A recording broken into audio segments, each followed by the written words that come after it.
மைந்தனாக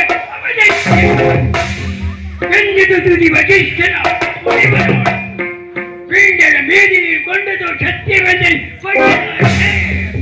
கொண்டதோர் எண்ணத்தோடு கொற்றவன் சபை வந்த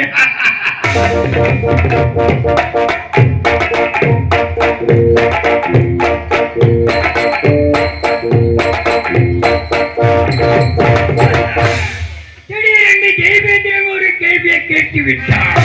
பூலோகத்தில் மாணவராக பிறந்தவர்கள் பொய் சொல்லாதவனும் தன் தாரப்படி பிரதாரம் சிக்காதவனும் தன் உயிரை போல் மண் உயிரை காக்கக்கூடியவன் யார் ஒருவன் பூலோகத்தில் இருக்கின்றானா என்று கேட்டார். 33 தேவர்களும் 40 ரிஷிகளும் வித்தியாசமாக யாவர் கூடிய சபையிலே எல்லோரும் மௌனமாகத்தான் இருந்தோம். எழுந்து தனது பெருமையை பரப்பிக் கொள்ளும் பொருட்டு எனது சீடன் அரிச்சந்திரன் ஒருவன் இருக்கிறான் என்றார். அரிச்சந்திரன் உத்தமன், சத்தியவந்தன், ஏகாவத்திரி விரதன், திருச்செங்கு சக்கரவர்த்தி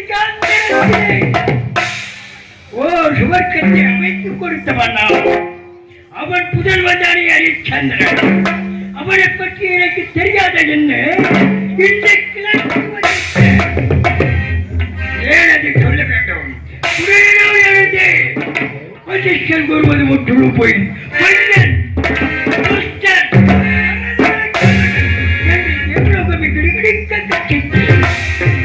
அப்போதாவது சும்மா இருந்தானா என்னொரு வாதாட வந்து விட்டாடு. அரிச்சந்திரனை புயலாக்கி விட்டால் மாட்டு வடத்தை போன்று மதுக்குடத்தில் சோப்பானா எப்படியும் அரிச்சந்திரனை புயலாக்க முடியும் என்று கட்சியிலே சென்றனர். சென்றேன் ஒரு நாளையோத்தி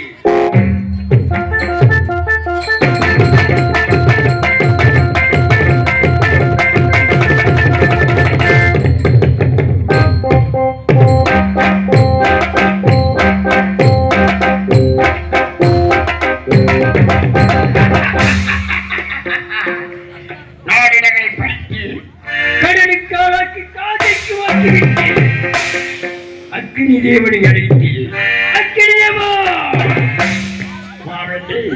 அக்கினி தேவா இப்போது இந்த காசுவா நகரத்திலே பிராமணர் குலத்தில் உரித்து காலகட்டமாக அவதரித்து அரிச்சந்திரனுடைய 2 பிள்ளையை விலைக்கு வாங்கி அவர்களை படாத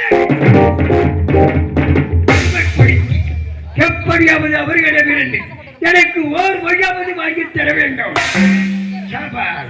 சென்று விட்டான் காசுவா நகரத்தின் பரம்பரை தோற்றிய வீரவாகுவையும் அவரது மனைவியையும் மதுமையுங்க செய்தி இமயமலை சாரலில் வைத்துவிட்டு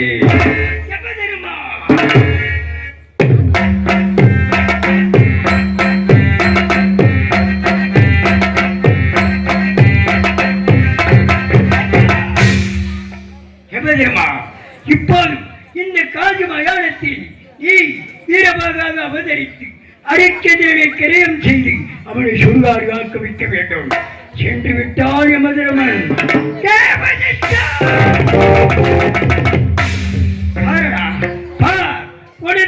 அரிச்சந்திரன் அவனை காட்டுகிறார்.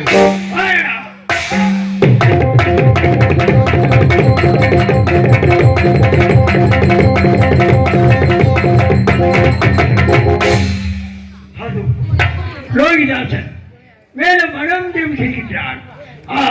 அவன் இங்கே திரும்பி வரவிடக்கூடாது. அவன் அங்கே சாகுபடி செய்ய வேண்டும். அங்கே சாகுபடி செய்து விட்டால் பெற்றபடி விட்டு பிள்ளைகளின் கை என்பார்கள். பெற்ற மனதானது பொழுது அறிந்தவுடனே பிள்ளையை காணவில்லை என்று பரிதவிப்பார் சந்திரமணியானவள். அப்படி என்றால் தப்பி ஓடத்தானே செய்வார். ஓடிவிட்டார்.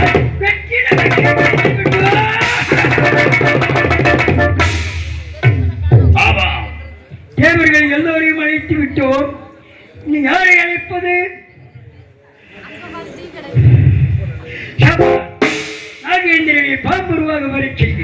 அவனை கருத்துக் கொள்ளும்படி செய்ய வேண்டும். நாகேந்திரா, நாகப்பா, உன் கருணை கண்கள் திறக்க வேண்டும், என் காரியங்கள் முடிய வேண்டும். இப்போது நீ பாம்பாக காட்சியுடைய வேண்டும்.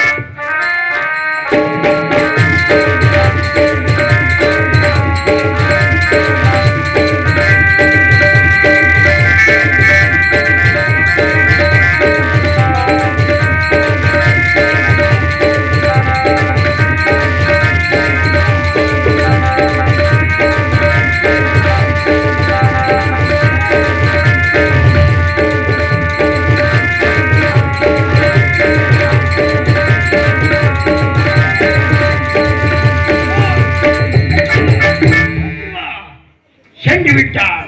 நாகேந்திரன் பாம்பாக காட்சி தந்து விட்டார். அப்படி என்றால் அண்ணா